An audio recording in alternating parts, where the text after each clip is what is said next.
abortion ban because you initially had said that it was too short. And you said, quote, I'm going to be voting that we need more than 6 weeks. But then the very next day, you reversed course and said you would vote to support the 6-week ban. Vice President Harris says that women shouldn't trust you on the issue of abortion because you've changed your position so many times.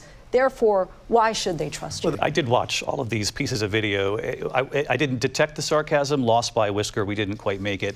And we should just point out here as clarification, and you know this, you and your allies, 60 cases in front of many judges, many of them Republican. No judge looked at it. And said they there was said no we didn't have widespread standing. fraud. That's the other thing.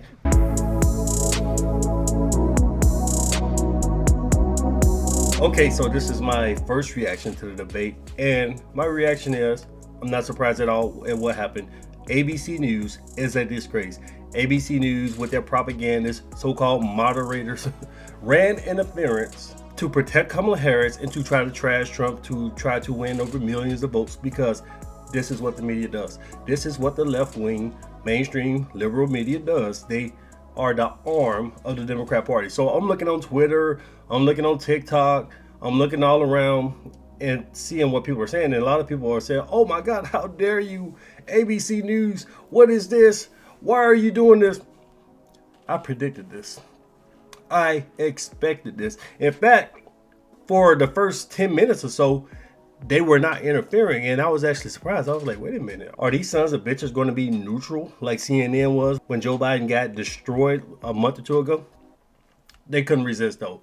They came in fact-checking Trump again and again and again, constantly cutting him off, interrupting him, and the whole debate was full of left-wing talking points, but I get to that in another video. But we're going to get into what the hell was going on. We're going to get into how ABC ran interference again and again and again to protect Trump. We're going to get into some of it. So the first thing was abortion. Now we have something that's actually true, how Democrats did indeed propose aborting babies who've already been born. This happened in the late 2010s. What was it, 2017, 2018? I'm not sure exactly when. And it kind of slipped under the radar, but Trump was right. It was the former Democrat governor of Virginia talking about it. So in this particular example, if a mother is in labor, I can tell you exactly what would happen. The infant would be delivered. The infant would be kept comfortable. The infant would be resuscitated if that's what the mother and the family desired. And then a discussion would ensue between the physicians and the mother. So I think this was really blown out of proportion. But again, we want the government not to be involved in. And as we can see, Trump was right. But they try to make Trump look like a crackpot. So the journalist comes in. Oh, that's not true, Trump. This is not true at all. Okay, Kamala, answer a question before Trump retorts. Vice President Harris says that women shouldn't trust you on the issue of abortion because you've changed your position so many times. Therefore, why should they trust you? Well, the reason I'm doing that vote is because the plan is, as you know, the vote is, they have abortion in the 9th month. There is no state in this country where it is legal to kill a baby after it's born. Madam Vice President, I want to get your response. Then we get to the situation about a fresh story that's making rounds right now, which is the geese and dogs, or is it geese and pets? They're being eaten up there in Ohio by Haitian migrants. You got a lot of eyewitness testimony. But the host, the male propagandist, I don't know these people's names. I'm not even going to look up their names because I don't give a shit. They're two Democrat propagandists. I don't care about them. But the male host said, look, man, Trump, fuck the citizens. I don't give a damn about what the citizens say. The Democrat leader of the city, the Democrat city manager, said it's not true. So fuck what them citizens said. I'm going to believe them over the eyewitness testimony of the citizens because the citizens don't matter to me. I just want to clarify here. You bring up Springfield, Ohio, and ABC News did reach out to the city manager there. He told us there have been no credible reports of specific claims of pets being harmed, injured, or abused by individuals within the immigrant community. Well, I've seen people on television. Let me just say here, this is the people on television say my dog was taken and used for food. So maybe he said that, and maybe that's a good thing to say for a city manager. I'm not taking this from but television. But the people I'm on taking it from television the city saying manager. their dog was eaten by the people that went there. Again, the Springfield city manager says there's no evidence of that. Vice President Harris, I'll let you. So as we can see here, he's basically trying to debate and argue with Trump. I thought you were a moderator. What are you doing? 80, 90 million people tuned in watching this debate. I don't know how many. and many, many millions or more are going to watch it after the fact. All these millions, tens of millions, probably hundreds of millions of people tune into the debate. Not one tuned in to hear what the fuck this male host had to say. So why is he constantly popping off at the mouth? Nobody cares about what you have to say. But him talking about fuck the citizens, I don't believe them, the manager said so. This plays in line with Democrat type of thinking. They're a bunch of communists, they're a bunch of socialists. They believe big daddy government is God. They believe big daddy government knows all and controls all. So if somebody involved in government says so, oh, they're completely right. And if the citizens, the eyewitness said something different, fuck them. That's what we're getting out of this. Y'all gotta excuse my language, but I'm a little triggered right now. Even though I did predict and expect a bunch of extreme bias, it still disgusts me. But the next issue, migrant crime. Now, we've seen what happened to Lake and Raleigh, even though they didn't bring that up. I'll get to that in another video. We've seen what happened to Lake and Raleigh. We've seen what happened to many young women who've been raped and murdered, including a teenage girl in Texas. I think the one in New York that was raped, I think she survived. But we have a lot of instances of rape. We got a lot of instances of murder. We got gang violence, training at all. We got all kinds of crap going on. People terrified. People praying and hoping for the Bloods and Crips to save them in Chicago, for Hell's Angels to come save them from migrant crime and in the Denver area. Oh, it's not true. The FBI said crime is down.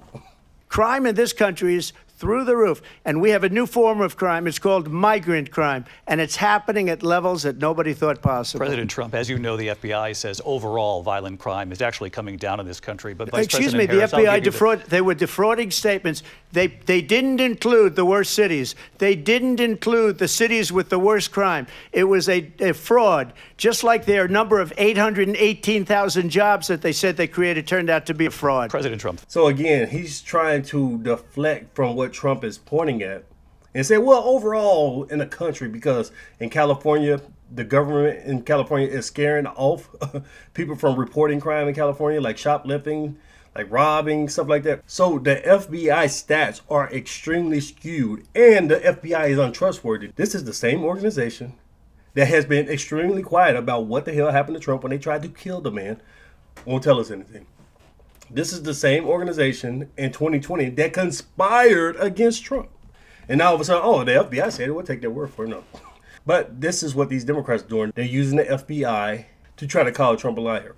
So Trump actually mentioned the assassination, how this toxic rhetoric of calling Trump a threat to democracy, a modern day Hitler, etc., how it led up to a Democrat lunatic trying to kill Trump. Trump actually mentioned that, said, no, we ain't got time to talk about that. Let's move on. We don't give a shit about you being shot. Let's move on. Last run for president.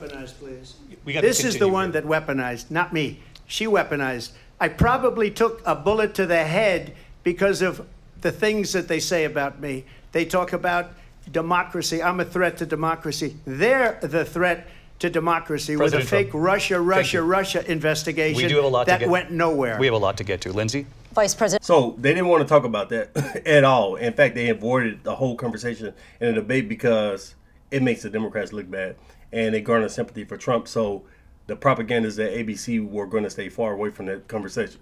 So we got to January 6th, and you'll notice a pattern here. This whole debate is a bunch of left-wing talking points. But we got to January 6th, and the moderator, the propagandist, is sitting there trying to twist Trump's words. Let's just take a listen.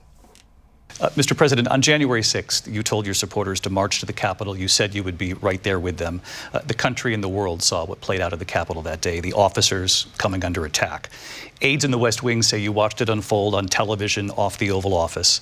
You did send out tweets, but it was more than 2 hours before you sent out that video message telling your supporters to go home. Said a thing that isn't covered. Peacefully and patriotically, I said during my speech, not later on. Peacefully and patriotically. And nobody on the other side was killed. Ashley Babbitt was shot by an out-of-control police officer that should have never, ever shot her. It's a disgrace. He knew exactly what he was doing when he tried to quote Trump talking about, oh, you told them to leave, but do you regret what you said? Did you not hear Trump on January 6th say peacefully? Did you not see Trump's tweet on that day when he told the people who are going to protest, be peaceful? Oh, no, let's ignore that. Let's just try to make Trump look like some savage trying to overthrow the election. These people are propagandists, man. Nothing but propaganda. So we're going to get to this final piece that we're going to look at. The 2020 election. Again, we're following the pattern. Left-wing talking points. Oh, Trump, he tried to overturn the 2020 election. Trump, you falsely claimed. They love using that word against Trump. Never, ever, even though Kamala lied her way through the entire debate, never said she falsely claimed anything. Oh, Trump, you falsely claimed. And then the moderator started to argue with Trump. What the hell is going on? Mr. President, for 3.5 years after you lost the 2020 election, you repeatedly falsely claimed that you won, many times saying you won in a landslide. In the past couple of weeks leading up to this debate, you have said, quote, you lost by a whisker, that you, quote, didn't quite make it, that you came up a little bit short. I said that? Are you now acknowledging that you lost in 2020? No, I don't acknowledge that at all. But I you said did that say sarcastically. That. You know that. It was said, oh, we lost by a whisker. That was said sarcastically. Look, there's so much proof. All you have to do is look at it. And they should have sent it back to the legislatures for approval. I got almost 75 million votes, the most votes any sitting president has ever gotten. I was told if I got 63, which was what I got in 2016, you can't be beaten. I did watch all of these pieces of video. I didn't detect the sarcasm, lost by a whisker, we didn't quite make it. And we should just point out here as clarification, and you know this, you and your allies, 60 cases in front of many judges, many of them Republican. No judge looked at it. And said they there was said no we didn't have widespread standing. fraud. That's the other thing. They said we didn't have standing, a technicality. Can you imagine a system where a person in an election doesn't have standing? The president of the United States doesn't have standing. That's how we lost. If you look at the facts, and I'd love to have you'll do a special on it. I'll show you Georgia, and I'll show you Wisconsin, and I'll show you Pennsylvania, and I'll show... There you have it. Full-blown election interference. This is what I predicted. Because so many people were saying, oh, Trump, he's going to eat Kamala's lunch. He's going to destroy her. She's going to be kicked out of the election just like Joe Biden. I said, no, it's not going to happen like that. I said, ABC News is going to run interference just like Chris Wallace did back in 2020. ABC News is going to run interference all night long to protect the Democrat, Kamala Harris, which is what they did. And I said the media immediately afterwards was going to shower her with glowing praises. Oh, you did such a great job. You told him Trump was lying. And even though you were lying, you were really telling the truth. So we're going to say you were telling the truth. You won. You look so fantastic. And that's the narrative that they're going to run with. Ignore all of the lying. Completely ignore the fact that ABC News, these two moderators, are nothing but propagandists. ABC News is trash. And apparently Kamala's husband has a close friendship with the CEO of ABC, something like that. But this was the plan. Run interference to protect Kamala. Try to do your best to make Trump look bad, look like a liar, look like a lunatic, and then run with the narrative that Kamala did so great, she was so fantastic, and now she's going to win the election. That's the plan. So let me know what you guys think. Leave me your thoughts below. Share the video. Thanks for watching.